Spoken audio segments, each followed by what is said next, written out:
The following podcast covers adult topics and uses adult language, and we hope you love it. Hey, this is Maddie. And I want to suck on your blood. This is Gabby. And this is Spill the Mead. Folktale. Sheesh.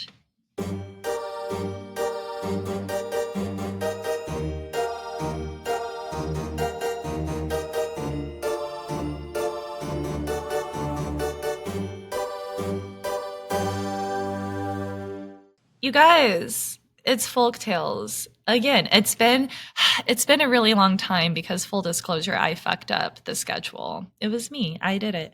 And we had to skip a folktale. And so we're back. And it's November and we don't give a fuck. It's spooky folktale time. So buckle up. Exactly. You thought we would let you down? Mm-mm. Only a delay. Never a letdown, baby. Absolutely. We follow through. We're here for you. We're here for you and your spooky needs.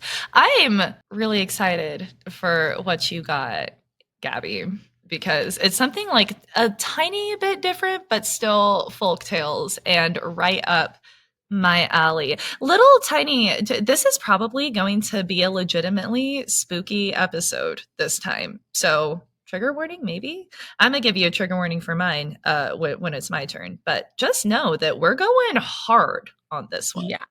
Yeah. So mine, I was thinking about, Halloween, spooky season. I was thinking a lot about different things like Wendigos. Mm-hmm.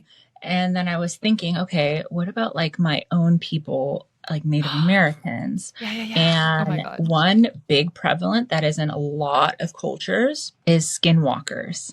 And experiences with skinwalkers are not just with Native Americans primarily, like other people have experienced it. Things they can't really explain, things that look very weird and off. I just wanted to sort of, get into it. And while there's no exact like folktale, fairy tale kind of thing that was, made in the 1850s by whoever, I like to think that all of us contributing to the internet with our stories in a way are writers and authors. Yeah. And so why not just read some people's accounts of skinwalkers in America here? I'm so fucking here for it. It's modern day folktales. I love it. And I've got an actual Grimm's folktale after this too. So we're like nice and well-rounded this episode, but I love some skinwalker shit. I love it. Any kind of weird cryptid like that. People will say that they like see things like running, keeping up with their car at night or something like, right? But or have you heard like people's stories around the Appalachian Mountains? Oh my God. Yeah, I can't handle it. Yeah. That is the freakiest. I cannot. Not only possibly like paranormal ones like mimics and whatnot, but over there too, you actually have them like mountain people, like the people who don't have contact with the world and they're just a bit more feral and stuff like that. Oh, really? I didn't know that. Oh, gosh. I think there's actual people like that. Oh my gosh, yeah, so you could run into like a real person. What's scarier, The real person for me. 100%. Yeah, no. Baby, if it's supernatural, I've got my root, I've got my sage, I'm good. I'll handle it. I've been trained for this moment. But like if it's a person, where's my knife? Where's my axe? No, that's the thing. Where's my awl? Where's my hairbrush? Where's the guys, shout out to a previous folktale. Go listen to all of them. They're great. No, I have to say, I think the scariest thing to me is mimic stories. I hate that shit. That would scare me so motherfucking bad. Out in the like people camping and stuff and hear their husband outside of the tent, but they're sleeping next to them and stuff. Nope. Yes, exactly. Oh my gosh. So for skinwalkers, before I read a couple of these stories / accounts, I wanted to give just a quick little like info on it in case anyone is not familiar. Definitely do your own research, but a little quick overview is a skinwalker is a malevolent figure originating from Navajo mythology, a witch who can transform into an animal like a coyote or wolf, using a dark form of medicine. Stories often depict them as evil sorcerers who use their shape-shifting ability to cause sickness, death, or misfortune to others. The power is typically acquired through evil deeds, and the term Yinaldulshi, I think I pronounced that right. I don't speak Navajo, so I apologize. Meaning, with it, he goes on all fours, refers to this ability to transform. So they're often in a sort of negative connotation, obviously.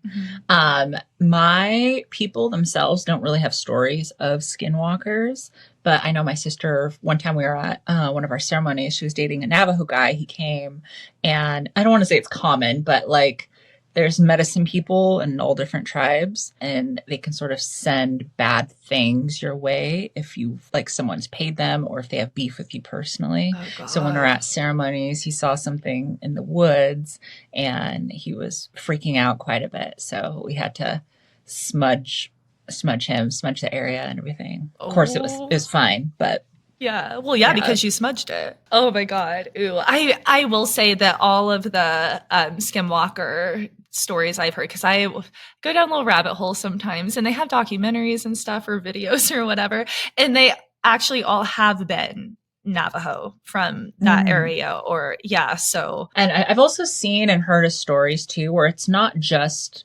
dogs and stuff. Like I've seen people talk about like deers that look odd, like don't look right, yeah. or even like human people, like humanoids, but they're not right. I've read things like that too, where they'll see someone in the woods, but yeah, there's a feature on their face that isn't, or they're breathing weird and trying to like mimic your breathing after they see you or something like that, just a little off. And it's like, they start in the woods until they perfect it, and then they're out amongst us, you know? Yeah. This is a spooky episode. Sure. And I've also heard deviations of like the skinwalker itself is the sort of witch doctor, let's say, or I've heard it's its own separate entity that can be called in, or like it's just in the wild kind of creature. I've heard like different sort of deviations of it all.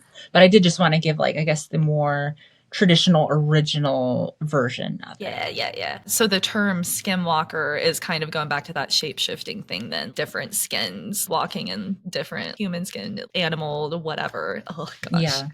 Yeah. Oh my God. Ugh. So for this first story, and I can keep going with a bunch of stories if you'd like. The first couple, I don't have the names or the usernames of the person who did it. It's just a collection from Cult Nation, which is a website if you guys want to check it out. So our first story starts like this. I was spending a month with my cousins at my grandma's house. It was August, and my cousins' ages ranged from 10 to 15, and I was the oldest, being 15. I was staying with a 10, 13, and 14-year-old. We made up telling scary stories often, but one night, a few weeks in, we decided to make a campfire out back. That's when you... Yeah. Why? Don't take it outside. Don't take it outside. Don't bring the smoke to their doorstep, you know? Exactly. Especially I feel like when you start, you sort of invite those things in a little bit. And the energy of it, And then people are getting scared, and then like that fearful energy is out there, and that's even worse, you know? And they're like, oh, are you scared? Here we go. At the very least, like the psychology of it all. Yeah. Mistake number one. Mistakes were made. There was the first one. Exactly. My grandma's house is in a rural suburb, and neighbors aren't too far away when you're driving down the road to her house, but in the backyard, it's thick forests with man-made paths running through it.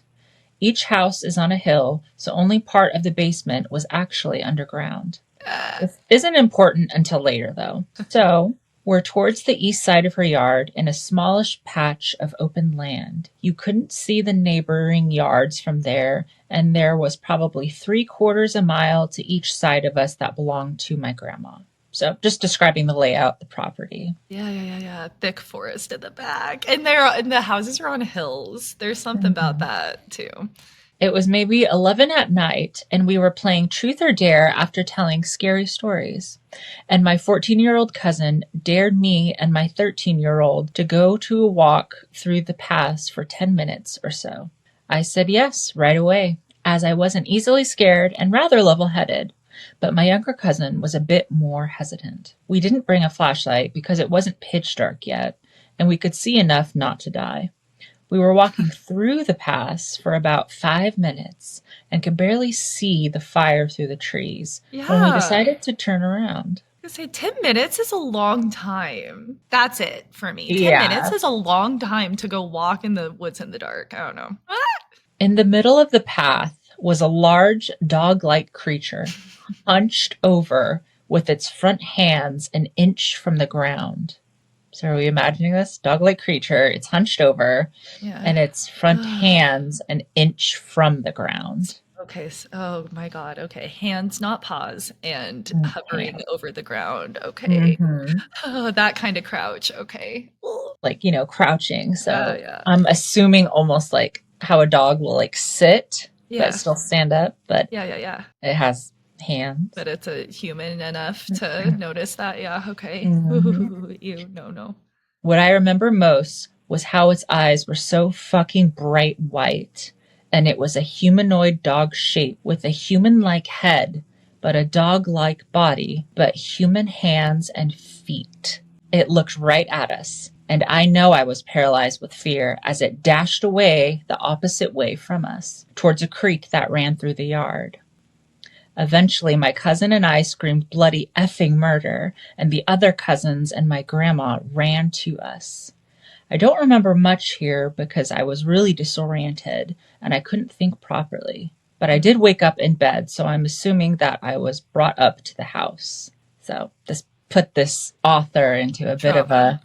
a frenzy, a trauma. They're having Yeah. some trouble remembering. Yeah. Which, I That's mean, if I woke up too also like out of bed, I would also even assume, oh, maybe that was a dream, right. before you talk to somebody about it. Yeah, that's shock. That's because what if you like I get like we're reading a story or whatever, but what if you fucking saw that clear as day? Not what is that? Or no, you can see the hands, you can see all of it in detail, but you actually saw that though. Like, no, no. Human head, feet, hands, dog body. God, because the paws would have made it cute. Paws would have made it, a little something else, but no, the hands, Yeah. because it hasn't got it right yet. It hasn't got it right Hmm. yet. It It'll learned that learn. night that, yeah, it's like, oh, look at these. All the kids slept in the basement in a big room with sliding glass doors to the outside. No. Don't like that. I know this exact layout. I know this exact house layout. I know what they're talking about. And fuck that. No, that's where the kids sleep. That's wild. So yeah, big room, sliding glass doors to the outside, as the room was on the side that wasn't underground. My bed was pressed against a big glass window, and I could see my cousins playing outside down below. The house is in Michigan, so it gets slightly chilly even in the end of August, and there was a slight breeze. So I put on my jacket and ran to join them outside, skipping breakfast, not wanting to miss out on anything fun. Okay, so it's daylight. We Uh-huh. made it. We made it through. Okay. Oh God, against the window. That's so cold in Michigan. Okay, God. When I got down, I could tell they weren't playing, but rather running to get my grandma. Her dogs, both of them, were dead, ripped up. That No. night, we went to bed early. I woke up at maybe 2 in the morning because I felt something hit my head. Oh God, you saw it and now it's pissed. The doggos, I wasn't ready for that. I'm not recovered. Oh God. Mhm. And then you just go to bed? No, move. You move. You move out of the house. I get that that's not practical, but like, how you just have to go back in there and fucking go to sleep and be like, well, that was weird. Must have been an animal. I'm so heartbroken. And now you got hit on the. Yeah, how do you come to terms with that? Like, you see something crazy, the next day you find out the two dogs of your grandma are dead. Yeah. Because And like it's not realistic. I get that I'm sitting here saying that right now, but it's not realistic to pack up the whole family and go like stay in a hotel and put your house up for sale after that. You just yeah, fucking have to go back in there and go to sleep early.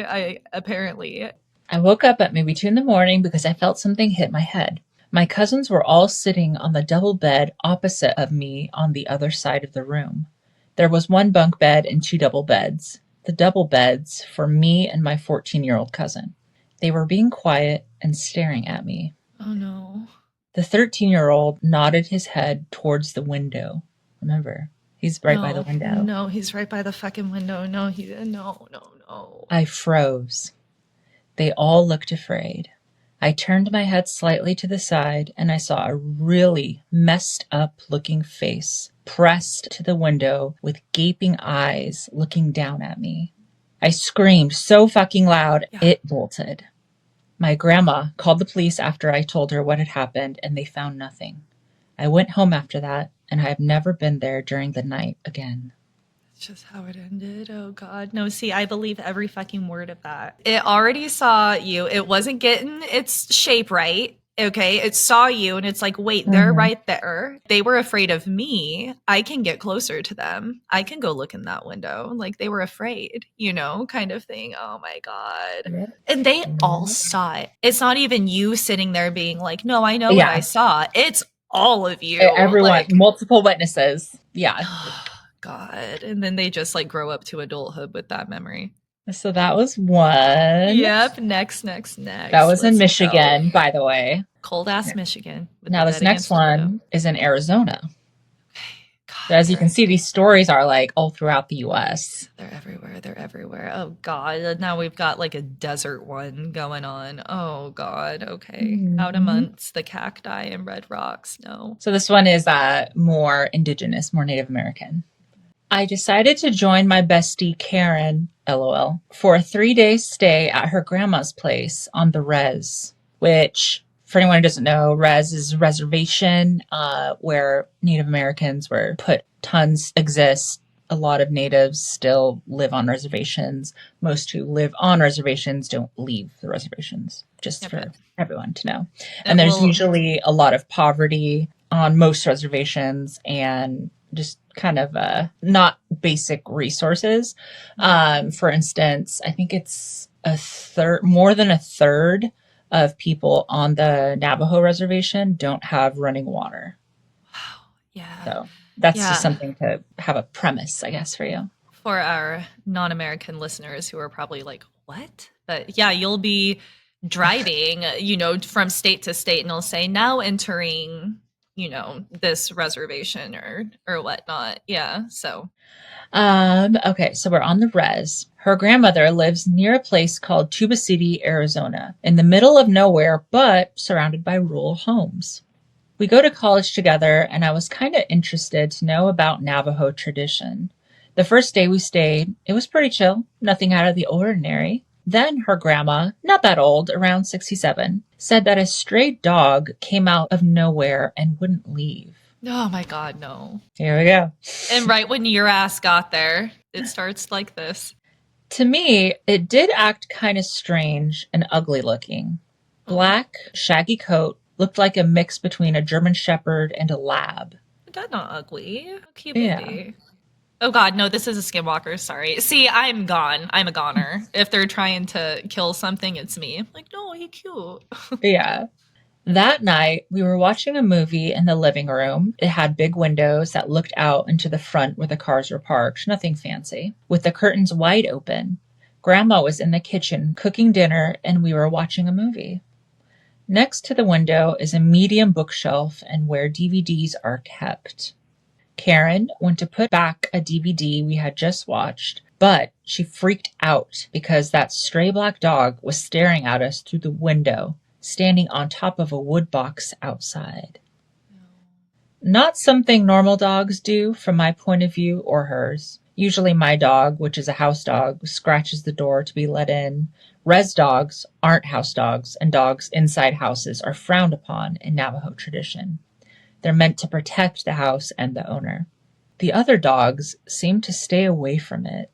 Karen opened the door and yelled at it to get off the box. It ran off behind the shed. Oh, okay. Oh, wow. Karen's brave. Karen is brave. Mm-hmm. That's creepy. Like, again, imagine that. This fucking Just dog shows up and just you. stares at you and stands up on something to just stare into your house. Like on top of a wooden box, looking through a window, staring at you. That's not what dogs do. For who knows how long. Yeah, that's not what dogs do. Yeah. Oh, God. We went to Tuba City to get some groceries, came back to the house. The dog was nowhere to be seen, nothing unusual. Grandma went to visit some people, so it was just Karen and I. About 5 o'clock, we heard someone trying to open the door. Both of us looked out since there had been no car heard and no dogs barking. Looking out the living room window to the door, there was that dog trying to open the door with its paws. 2 paws wrapped around the brass doorknob, standing on its hind legs. God, I picture it like so well. It's a bigger dog too, a German Shepherd lab. You're Yeah. saying like Standing that's on not its hind legs. it's not what Yeah. dogs do. It's not. It's not what dogs do. Some dogs can like open certain types of door handles, and that's very cute. That's not what this is. No. That's not what this is. That's like trying to twist a doorknob open with his dog paws. Dogs don't do that. Where's Grandma? She's off at visiting a friend, remember? Oh fuck! She's not even in the house. Damn It's it! just And it knows. these two girls. Grandma was the only thing keeping this thing at bay. That was the only presence that it was like, maybe I won't. But oh god. Okay, fuck. I thought that was weird, but wasn't really freaked out as Karen was. She opened the door and chased it off. Wow. The thing about natives when it comes to spookiness, like traditional spookiness, it is spooky, but also if you're like a res native, you don't put up with shit. So I am obsessed with that mentality. Like, I'm literally shitting my pants right now. She's like, I wasn't that freaked out yet. I'm like, I fucking am. And she's out there just like, get the fuck out. I am not about to deal with your shit. I know what you are, and I'm not dealing with it. Get out. Still some boss fucking energy. Grandma came back later, and Karen told her what happened. Grandma did not like what she had heard. We got ready to sleep and slept in the spare bedroom since it had 2 beds. One window was open and it had curtains, but only just a little. We turned off the light, but there was a sound coming from on top of the roof. Pitter-patter footsteps and scratching sounds and panting. It sounded like it jumped off the roof onto the large plastic water barrel that they had. At first, we heard what sounded like barking, but as it grew louder, the other dogs seemed to be barking at something also. But all of a sudden, something was running around the house barking, and it was no dog. Nope, it just was not. This barking sounded human, a deep male voice barking, like it knew that we knew it wasn't a dog. Woof, woof, woof, ruff, ruff, arf, arf, arf. Just exactly like that, adding the W's, the R's, and the A's, then panting again by the window, and we started freaking out. It's like mocking them almost. Like, yeah. Oh, no, I have like chills everywhere. Karen decided to open the curtains to look out. There was the stray dog on its hind legs looking into our bedroom, but this time it stunk. And what I thought were 2 black holes in its neck, another pair of eyes twinkled. Think of those ugly, glossy spider eyes staring at you. And the paws, deformed-looking hands with overgrown, somewhat thick and sharp fingernails. You can't get those hands. AI and skinwalkers cannot get the hands right. Oh my God. We both screamed, and shutting the curtains closed, Grandma came running through the door and saw it. First thing she did was grab ashes from the fireplace, loaded 3 shells into the shotgun from under her bed, blessed herself in Navajo, and went outside to shoot it. Word up, dude. Yeah, no, like this is not for the fucking weak. Like no one's putting up with shit right now. Fucking grabs a shotgun, some ashes, blesses herself in Navajo, and fucking dipsets out of there.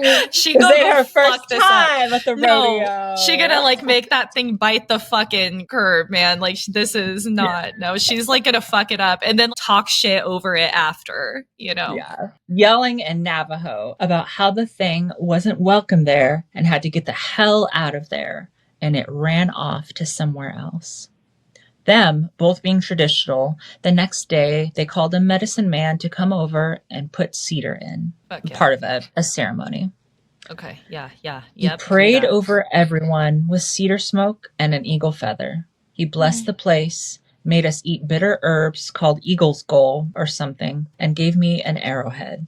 Apparently, I needed to carry one for protection, and the little pouch called corn pollen seemed to work pretty well. The medicine man said that the dog was a skinwalker. It had the body of a stray dog, which was killed by the skinwalker, made into an illusion so we wouldn't know it wasn't a real dog. Yeah, they knew. They knew. Fucking knew. Yeah. Also sounds like the families had like experiences.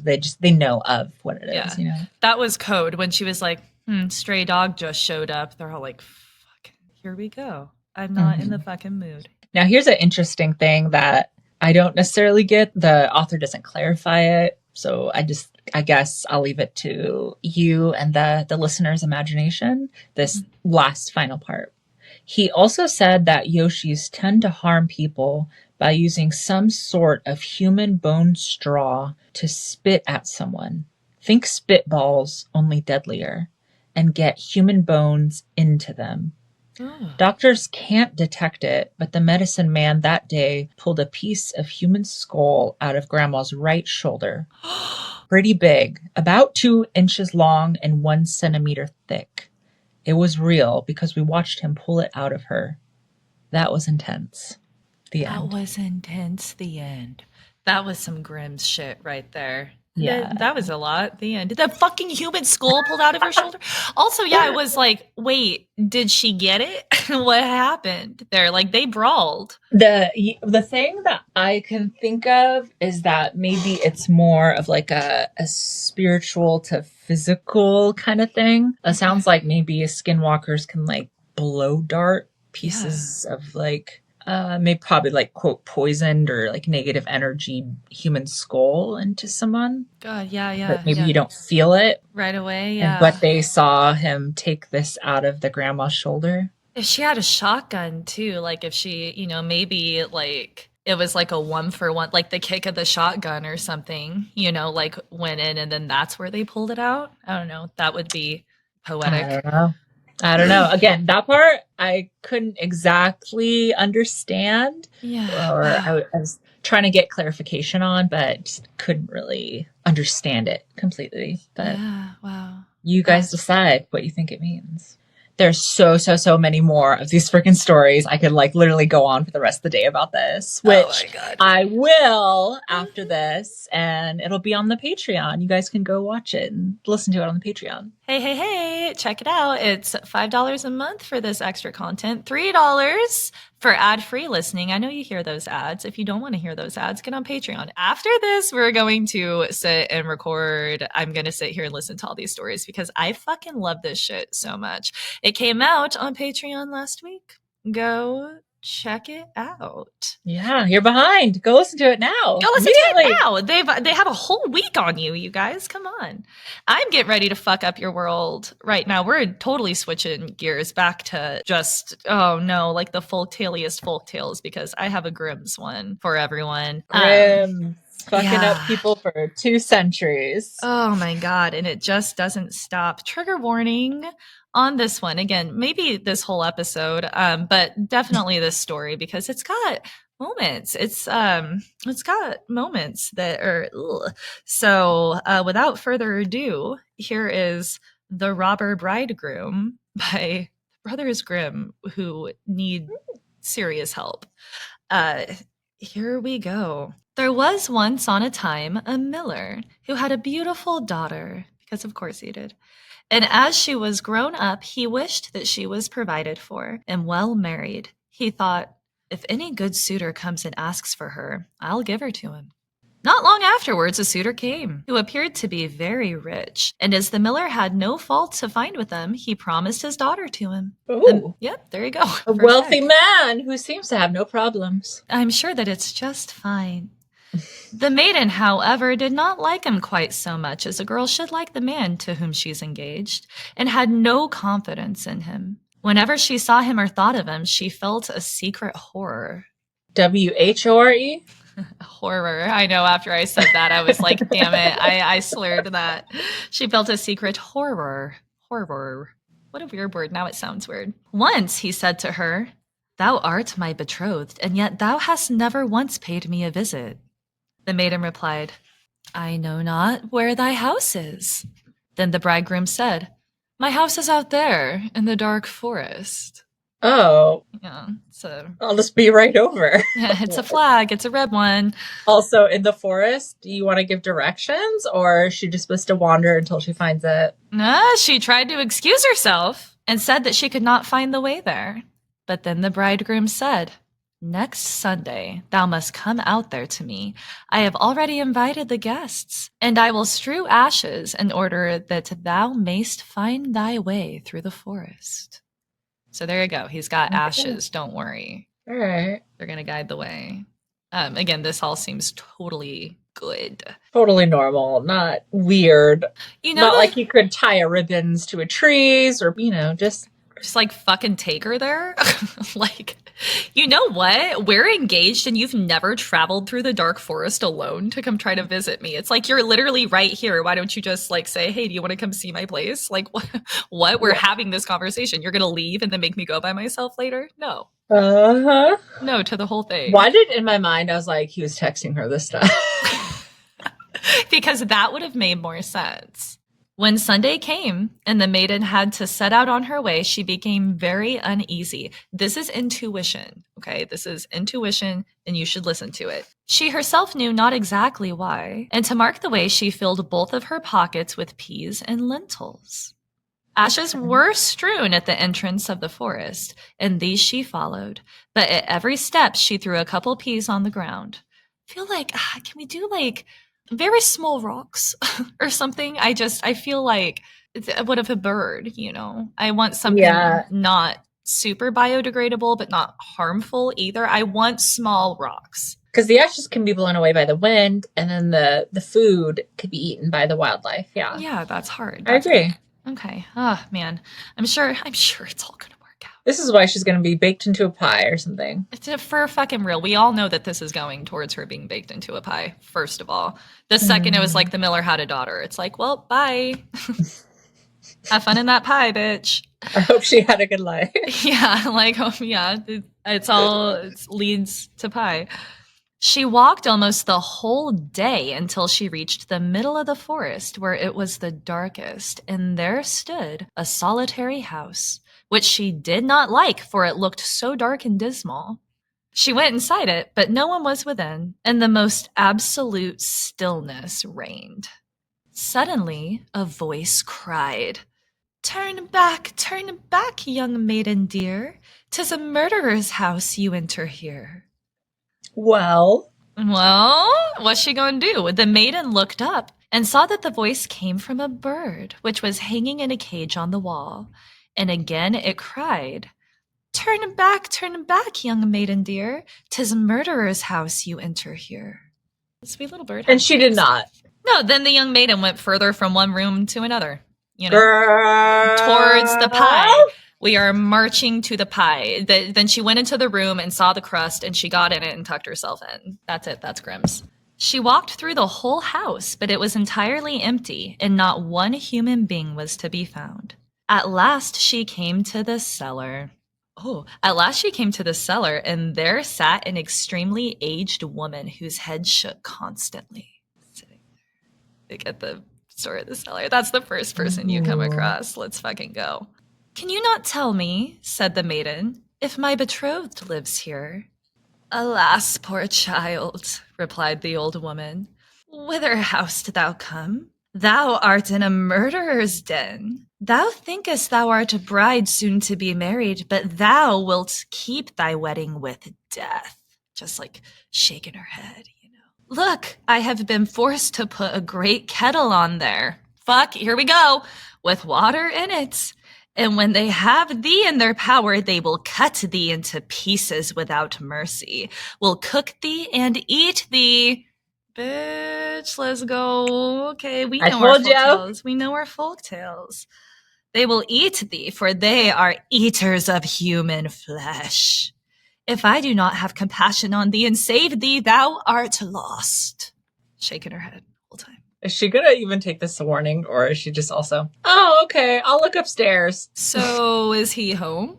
Or like, God, is this an old woman, or is this like some shit? you know? This isn't even the house. This is just like a witch house that she put perfectly en route. Yeah, I wonder. It could totally be like this guy's working with someone to kill, and he just put those down, but it's not even to his actual house, it's to somebody else's. Right.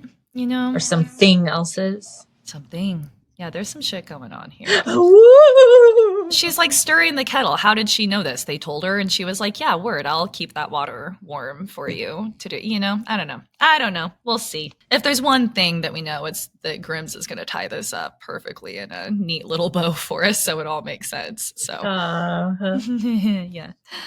Thereupon, the old woman led her behind a great hogshead where she could not be seen.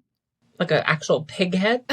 This is going to be one of our dumb moments where it's an old term for like a barrel or something, and everyone knows that but us. It's not capitalized or anything. All one word. All one word, though. It's not like hog's head. But maybe if there's a decapitated hog's head sitting in a medieval cellar, maybe it becomes all one word. Gabby's looking it up. Everyone sit tight. Hogshead, a large cask. A measure of capacity for wine equal to 63 gallons. It is a literal barrel. Okay, let's go. Let's go. I knew that. That's why. That's why that. It's called learning. You're never too old to learn, children. Oh, man. Don't you all feel smarter now? You're welcome. That's where this old woman shaking her head still led her behind. She's behind a barrel. She can't be seen. Be still as a mouse, said she. Do not make a sound or move, or all will be over with thee. At night, when the robbers are asleep, we will escape. I have long waited for an opportunity. Interesting. She could end up being held against her will. There's robbers, so there's like multiple. She has said they a few times, so they do. They got to get the fuck out of there. I don't know. Are we trusting her? We have to, I guess. You kind of don't have a choice. Yeah, you pretty much have to. Hardly was this done that the godless crew came home. They dragged with them another young girl. They were drunk and paid no heed to her screams and lamentations. Trigger warning. I don't like this part. I'm just going to blast through it really quick. They gave her wine to drink, 3 glasses full, 1 glass of white, 1 glass of red, and a glass of yellow. And with this, her heart burst in twain. Assuming it was poison or something. I don't know. Thereupon, they tore off her delicate raiment, lay her on the table, cut her beautiful body into pieces, and strewn salt thereon. The poor bride behind the cask trembled and shook, for she saw right well what the fate of the robbers had destined for her. So, gross. We are believing the old lady now. Yeah. We need to get the fuck out, for sure. One of them noticed a gold ring on the little finger of the murdered girl, and as it would not come off at once, he took an axe and cut the finger off, which is fucking overkill, okay? These people are fucking crazy and need to be put down. He cut her finger off, but it sprang up in the air, away up over the cask, and fell straight into the bride's bosom. That's some shit. It just like her tits were just waiting there to catch it. Interesting. Yeah, just right in it. Oh God, don't scream. Is she gonna scream? Don't scream. We can't scream right now. Didn't they tell her to come on Sunday and this is Sunday? Yeah, and they also in the story said it took her almost the entire day, so it has to be evening or night by this time. Yeah, God, did they like give up on her or something and went and found someone else then? Or like they were just totally fine with her walking into this? And another thing, when she met that woman, why didn't she just leave? Yeah. Well, yeah. Yeah, right. Like, why didn't she leave with the bird, first of all?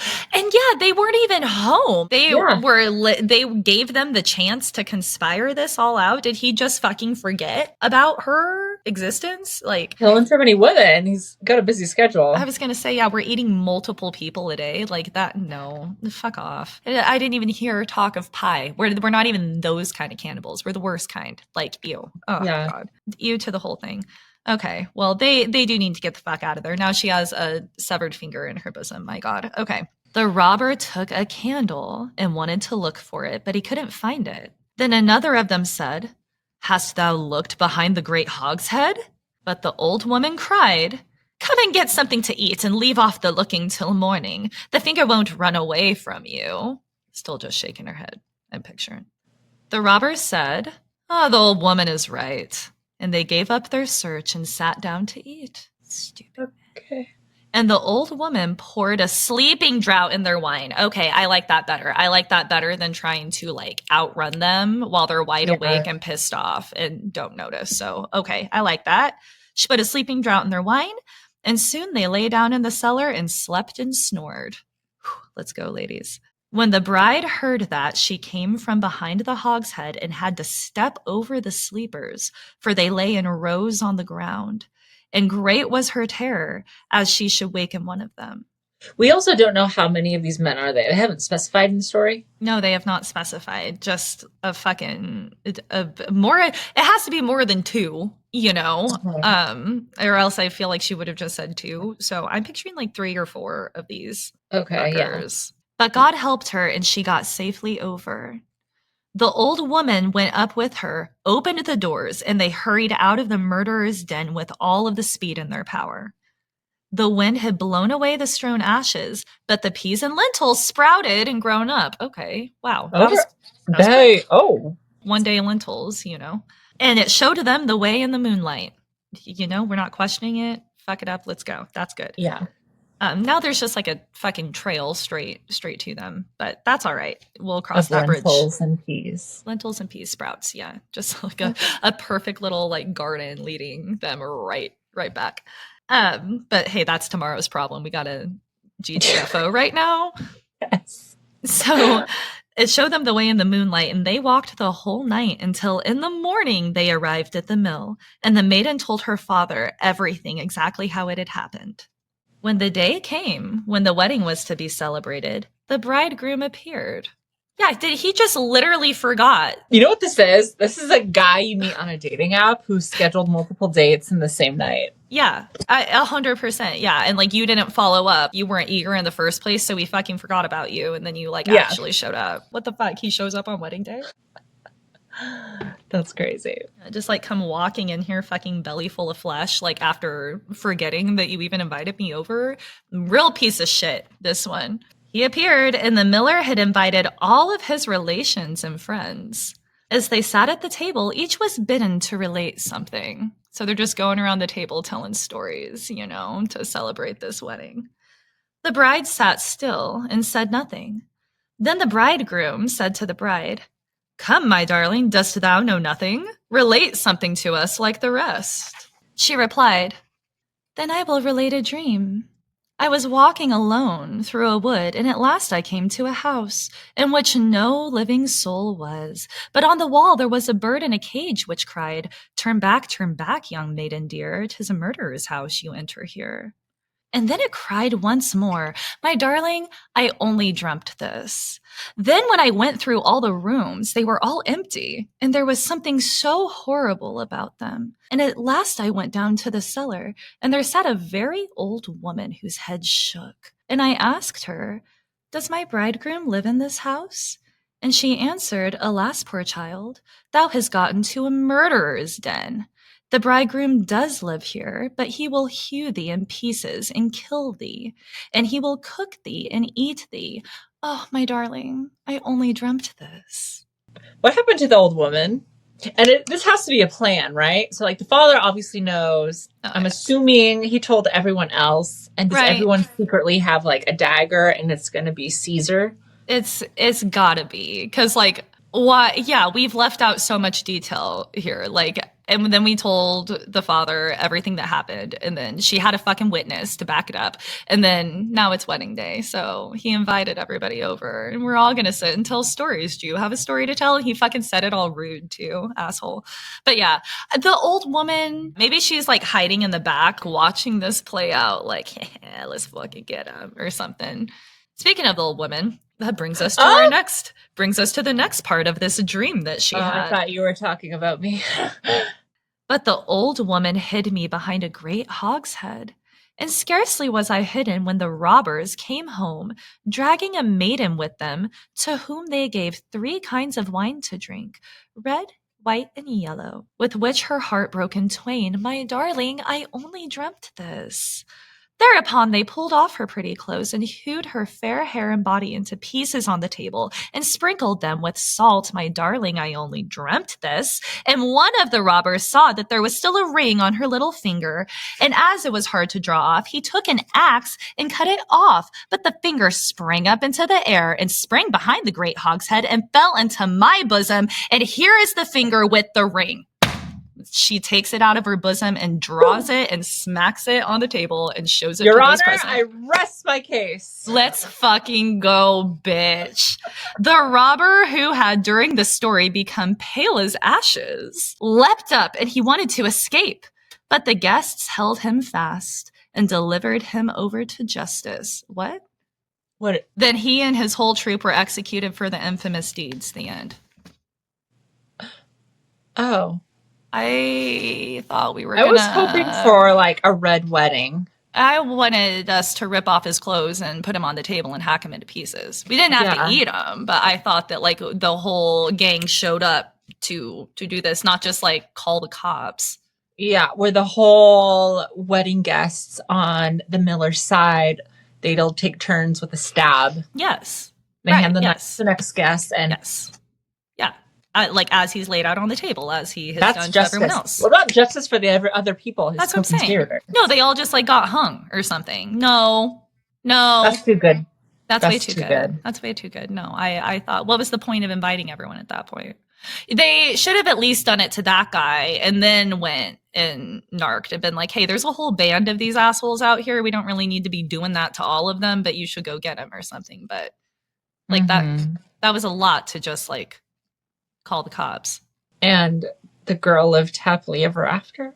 With the old woman and her father? I have no clue. Probably not. She had a finger in her bosom. I want to know how big that bosom was. Oh God, big enough for that. It would just bounce right off my sternum. So like it's not resting in there. So yeah, that's a nice heaving bosom. He just forgot that he invited her over. That was, I don't know, Grimms. There was a lot of holes in that. There was a lot of horrific violence and implied violence for it to end with justice, like legal justice. Since when does legal justice also happen in Grimm's? I was going to say, like, can we please keep legality out of my folk tales, please? I thought we were going to rip his clothes off and hold him on the table and cut him into pieces. Like, exactly. And then, like, feed him to the fucking dogs. Yeah, that's the shit Gabby and I are on. Let me give the justice. That's the thing. Yeah, like, I thought we were going to be cutting fingers off. Okay. Well, anyways... There was that. I like the setup of that one, though. It kept you guessing because I was all hung up on that old woman for a bit. It's like, nope. Mm-hmm. What's she doing? But no, and then it's like, oh, fuck, no, we're a team girly right now. Get the fuck out. Yeah. They literally just, like, he tried to escape and all of them went and just, like, grabbed his arms and held him there and drug him to the courthouse. Did the old woman at least pop out of the closet and be like, boom, motherfucker. Was she at the wedding? Did it say? No, it didn't say. It said they invited all their friends and family. I mean, she's kind of family now. You saved my life. I hope. House. Yeah. She better be. She saved this girl. Left us with more questions than answers, I think. Yeah. What's your last one? Is it going to be nice and straightforward for us? So this one, my last one, is not so spooky. Since it is November when this comes out, and Thanksgiving, another American holiday, is around the corner, I wanted to give a bit more of an old-timey American folktale. And this one also comes from the Ojibwa people, who are from around the Great Lakes area of the United States, and also some into Canada as well. Awesome. And it is called How Indian Corn Came into the World. Okay, here we go. Long, long ago, in a beautiful part of the country, there lived an Indian with his wife and children. He was poor and found it hard to provide food enough for his family. But, though needy, he was kind and contented and always gave thanks to the Great Spirit for everything that he received. His eldest son, Wunz, I don't know how to pronounce it. It's Wunzh. Okay. But cool. Again, native language is very difficult to translate. Like super Even different too, I bet. like From how it's spelt. And I mean, that's other languages, but even my own is like, you think it looks like it's pronounced like this, but it's not. So Okay. we'll just call him Once. Okay. His eldest son, Once, was likewise kind and gentle and thankful of heart, and he longed greatly to do something for his people. Oh. The time came that Once reached the age when every Indian boy fasts so that he may see in a vision the spirit that is to be his guide through life. So spirit guide, spirit helper, stuff like that. Also fasting is like certain tribes do different things, but for like a spiritual like giving of yourself to receive gifts or other stuff like that, fasting is a decent way. Some tribes do I think it's blood offering or like skin offerings, flesh offerings, where they like will dance with a hook, I believe, into their flesh to a pole. Oh my God. Until they pass out and stuff like that. Oh my gosh. And then like That's obviously intense. there's peyote, which is more like down south, southern, I can't remember which tribe, but you know, that's different ways to sort of like give yourself, take you out of your quote normal headspace to put you in a different thing. Yeah, anyway. Yeah. So okay, that's a little backstory there. Yeah, it's happening everywhere, but everywhere is doing it differently. The concept is the same, but the method is different. Okay. Yes. And also, here's another little tidbit. If you're non-native, don't call natives Indians. I was going to pipe in and say like, hey, also everyone just put an asterisk. Like she's reading this as is. That is not any terminology that we would ever use on Spill the Mead. Just. But also, at least people that I know from the powwow world and other tribes, and then my own family and stuff will call each other Indians. But like Indans, NDN, like Indans. Yeah. Really? But if you're not, keep your mouth shut. Don't fucking say it. Yeah, just don't. Just say indigenous. Right, yeah. No, I know it hits my ear wrong every time. But yeah, in these older stories, you know. Damn it. So anyways, everyone do please put an asterisk there. You know us. You know the people that we are. So remember that going forward. And if you don't, let me teach you, girl. Oh, yeah. One's father built him a little lodge apart so that the boy might rest there undisturbed during his days of fasting. Then One's withdrew to begin the solemn rite. Damn. On the first day, he walked alone in the woods, looking at the flowers and plants and filling his mind with the beautiful images of growing things so that he might see them in his night dreams. He saw how the flowers and herbs and berries grew. He knew that some were good for food and that others healed wounds and cured sickness. And in his heart was filled with an even greater longing to do something for his family and his tribe. This is a very wholesome trip. Yeah. Like, this is very sweet. Okay. He's a very good, selfless guy who wants to contribute something. Yeah, and like, that's the type of experience that he's going to have through this, you know? Like, they're very sweet. Okay.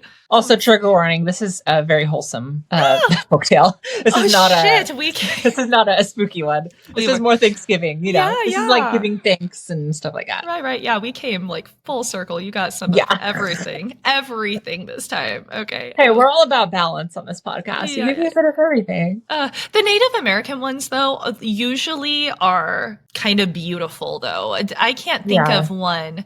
Well, okay, no, the turtle in his warpath was a little what the fucky, but even that wasn't. It was fun, still sweet. Yeah, it was still like that was your war, sweet baby. It was a hairbrush. It's like I fucking pulled her hair.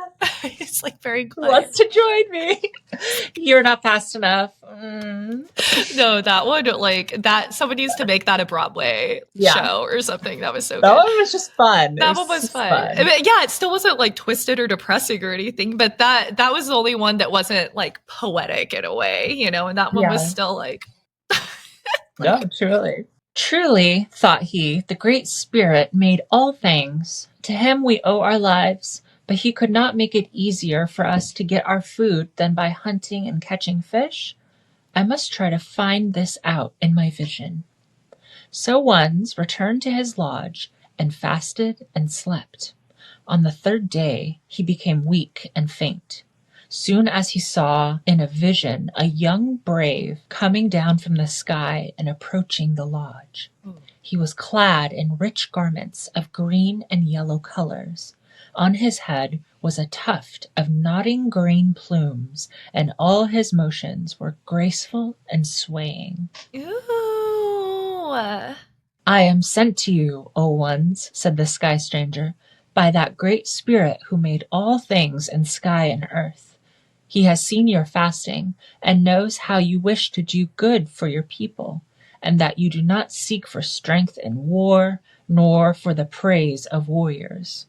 I am sent to tell you how you may do good to your kindred. Arise and wrestle with me, for only by overcoming me may you learn the secret. Oh shit. Okay. Well, Little challenge. I thought this was the challenge. Okay. Yeah, no, we gotta can't be that easy. It's not just fasting. You can't just ask and expect. You need to have some sort of sacrifice or some sort of trial tribulation. God, the skin and the hook thing is still Is that still in your brain? Yeah, Sorry for telling you that. No, it's okay. I just I've never heard of that before, and I'd just be like, I can't do that. I'm sorry. I'm gonna stay at this phase forever, I guess. But yeah, okay, now we're gonna wrestle. We're gonna wrestle the sky god here. Let's go. Sent from the great spirit. Yeah, shit. Almost like maybe an equivalent would be like one of God's angels, come to wrestle you. Right. Yeah. The great spirit's like, get down there and fuck him up. Go fuck him up. He's Good like, luck, hey, you mortals. Make it hard, but let him win. What's the great spirit doing here? What move is he in? Okay. Let's go. Once, though he was weak from fasting, felt courage grow in his heart. He arose and wrestled with the stranger, but soon he became weak and exhausted. The stranger, seeing this, smiled gently on him and said, "My friend, this is enough for once. I will come again tomorrow." And he vanished as suddenly as he had appeared. Okay. Oh, okay, yeah. So we're doing this fairly no, you're gonna fucking wrestle me full duration, all you got, but I'm gonna make it fair. The great spirit did not say go fuck him up. Then. Yeah. Okay. Well, she did. No. The next day the stranger came, and once felt himself weaker than before. Nevertheless, he rose and wrestled bravely. Then the stranger spoke a second time. "My friend," he said, "have courage. Tomorrow will be your last trial." And he disappeared from one's sight. We're going to do this 3 days. That seems fair. Yeah. Yeah. He gets tired and he sees that he's tired and he's like, you know what? It's good for today. I'll be back tomorrow. You're going to wrestle this in full duration. Yeah. Mm-hmm.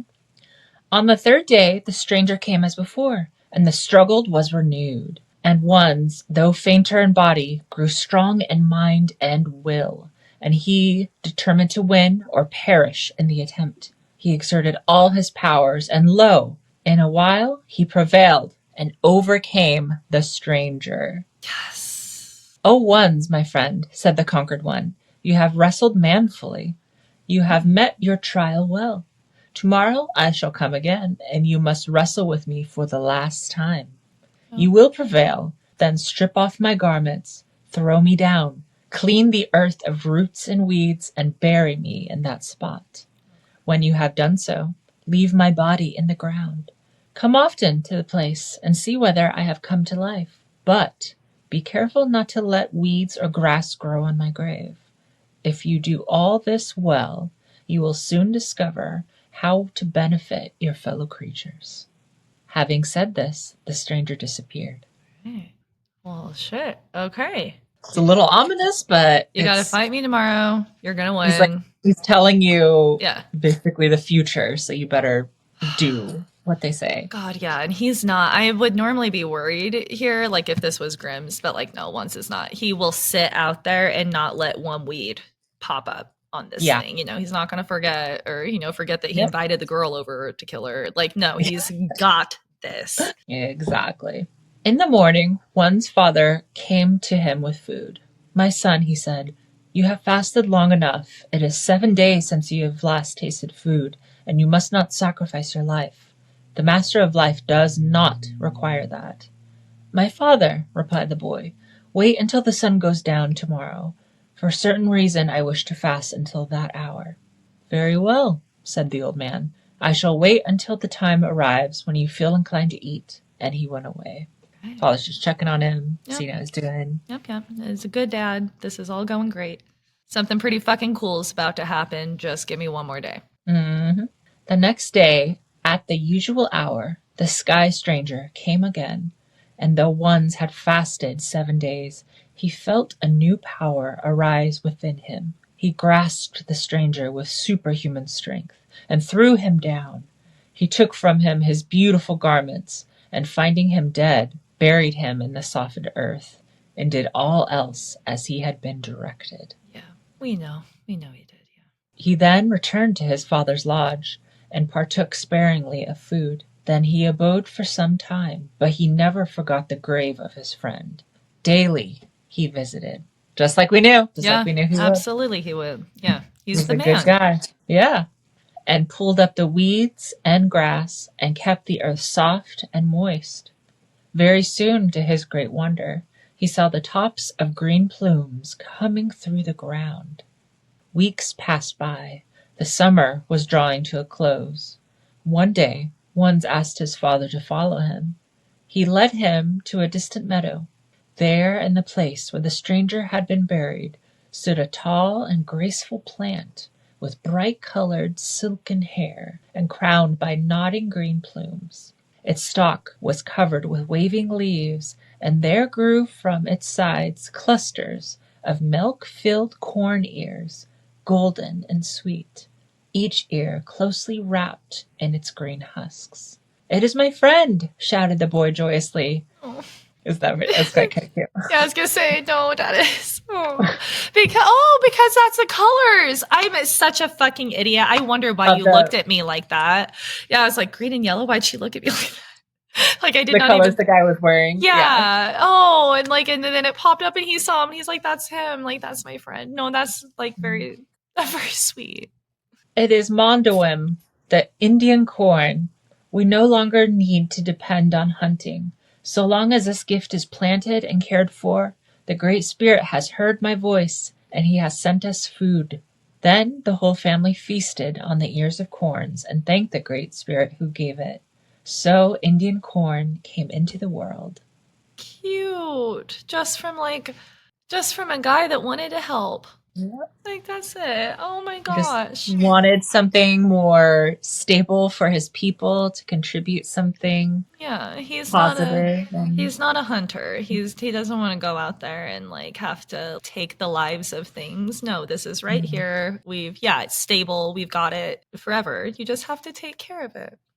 And what I like most too is like just how selfless and what a good guy this kid was. I'm assuming he's probably like a teenager or something like that. Yeah. Yeah, that was his whole experience. Went in there. Yeah, it wasn't military victory or glory or anything. He's just like, no, I want to help. Like, yeah, the sweet thing. Oh, I think my favorite moment, though, of this entire episode was Grandma grabbing the fucking ashes shotgun and blessing herself and going the hell out there.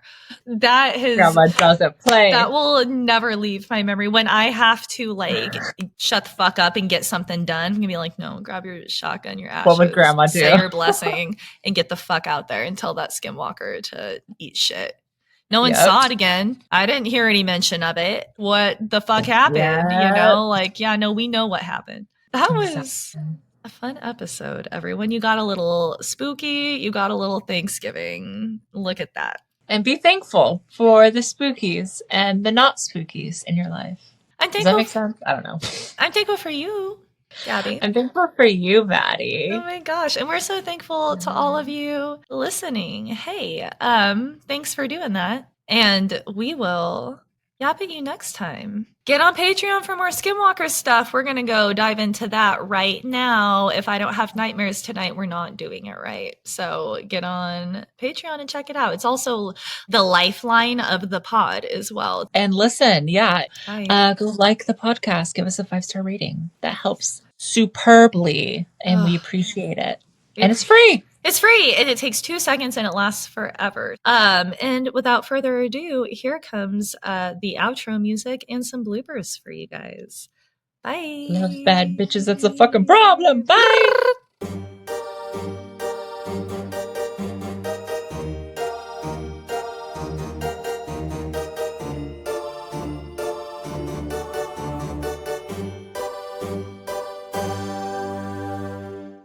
Yeah, because we look good recording wise. We also just look good. This is a very on day for us. Both of you just at the corner, like, grrr. It was August and my cousin's age. No. Oh, this one can, this is like high temperature skinwalker too. This is like over 100 degrees skinwalker. Dogs don't do that. Yelling in Navajo about how the thing wasn't welcome there and to get the hell out of here, for it got to linger. Wait, for it go to linger somewhere else. See, this is what I'm working with, these people. No, typing. I know. You're doing good. You're doing great. But thank you for telling us the story. I'll just reread it. Yelling in Navajo. Yelling in Navajo. Yeah. Oh God, yeah. When you come visit next time, I'll get Yes, I want to visit so bad. I know. Especially like during the summer or fall. Yeah. Oh, well, those are like so far away. They're once on a time. Okay. Why not? Why not? A wealthy man can make all the difference. Hold on. God, I'm sorry. We are going to get through this. The dark lips, you know. There we go. Sorry, I can't sit here and read Grimm's fairy tales with patchy ass lips. Fucking ratchet. Okay. Don't you miss the term ratchet? I do. Been like, I kind of do, yeah. I've been like saying it a lot lately and it's felt really good. Okay. Now I'm a lot of breath. I literally have a side ache from mildly hustling up the stairs. So let me take another drink really quick before we go in. Ball's in their court now. Ball's in their court. One thing about me is I'm not a chaser. No, I love that. I love that about you. I am like Gabby. Yeah, be friends with me forever. True. We got sat by each other in high school, and now it's over for you. Ah. And I will strew ashes in order that thou mayst find thy way. Fuck. Okay, you're gonna eat me. Great. That sounds great. Is he home though? Yes, and we can't wait to hear you listen to us talk and stuff more. Get on Patreon for more Skinwalker stuff.